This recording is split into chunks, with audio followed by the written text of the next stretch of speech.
Student, next model which we are seeing, that is Bohr's stable orbit atomic model 1913. In the year 1913, a Danish scientist Niels Bohr explained the stability of the atom by putting forth a stable orbit atomic model. आपल्याला Niels बोरनी stable orbit atomic model आपल्यासमोर ठेवला किंवा आपल्याला सांगितलं. The important postulates of Bohr's atomic models are as follows. First, the electron revolving around the atomic nucleus lies in the concentric circular orbit at the center distance from the nucleus. न्यूक्लियसच्या बाजूनी electrons फिरत असतात एक constant डिस्टन्सनी. त्यानंतर त्यांनी सांगितलं आपल्याला की the energy of an electron is constant while it is in the particular orbit.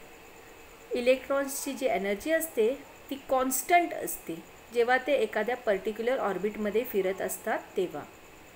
Wien an electron jumps from an inner orbit to the outer orbit it absorbs energy equal to the difference of it energy level. जेव्हा इलेक्ट्रॉन्स आतमधल्या ऑर्बिटमधनं बाहेरच्या ऑर्बिटमध्ये उडी मारतात तेव्हा ते काय करतात तर एनर्जी शोषून घेतात. When it jumps from the outer orbit to the inner orbit it emits energy.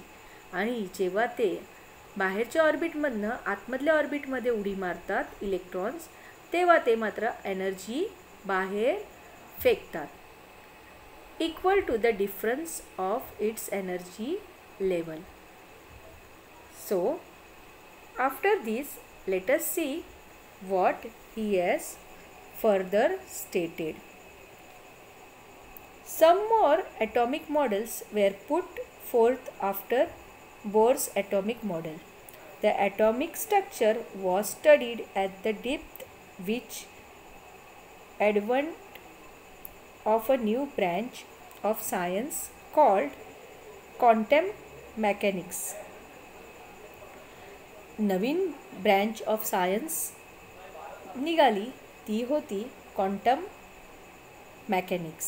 With all those some well expected fundamental principle of atomic structures are as follows. Atomic structures as follows आहेत. तर आपण बघूया ते atomic structures काय आहेत.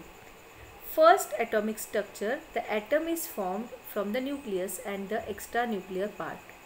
Item हा कसला बनलेला असतो न्यूक्लियस आणि extra nuclear part. This contains 3 type of sub atomic particles. हे 3 टाईपचे सब ॲटॉमिक पार्टिकल्स असतात. फर्स्ट आपण बघूया nucleus. The atomic nucleus is positively charge. Atomic nucleus कसा असतो positive charge. Almost entire mass of atom is concentrated in nucleus.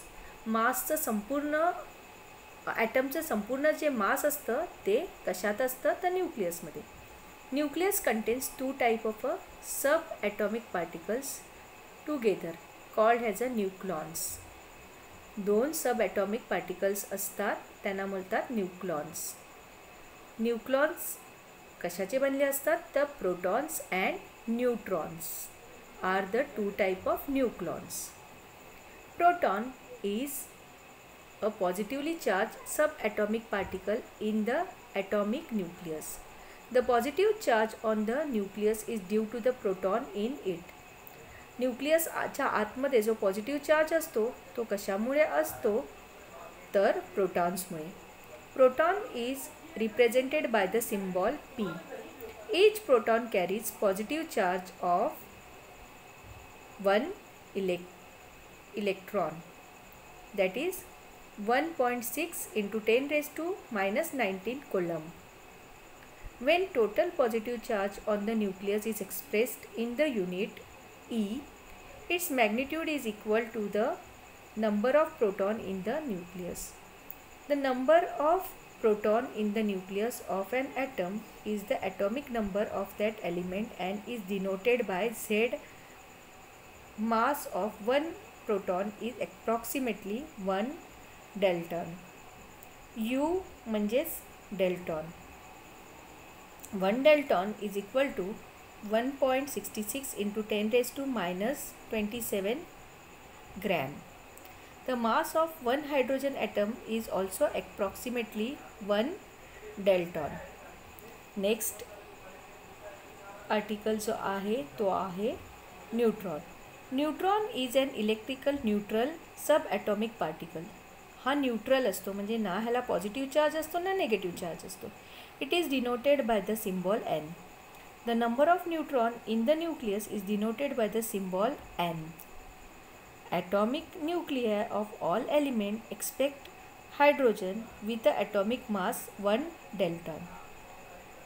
Atomic nucleus सगळ्या एलिमेंट्सचे hydrogen सोडला तर त्याचा ॲटॉमिक मास 1 dalton असतं. Contains neutrons. त्यांना सगळ्यांमध्ये न्यूट्रॉन्स असतो. जो 1 dalton ॲटॉमिक मास असतो त्याच्यामध्ये काय असतं तर न्यूट्रॉन्स असतात.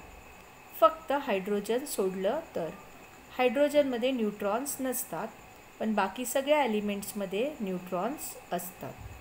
The mass of a neutron is approximately 1 dalton which is almost equal to that of a proton. Next आपण बघणार आहोत तो आहे extra nuclear part. The extranuclear part is the atomic structure includes electrons revolving around the nucleus. Extranuclear part मध्ये आपण atomic structure बघतो. त्याच्यामध्ये आपण बघतो इलेक्ट्रॉन्स हे फिरत असतात न्यूक्लियसच्या बाजूने. And the empty space is between the nucleus and the electrons. आणि न्यूक्लियस आणि इलेक्ट्रॉन्सच्या मध्ये जी स्पेस असते ती रिकामी असते.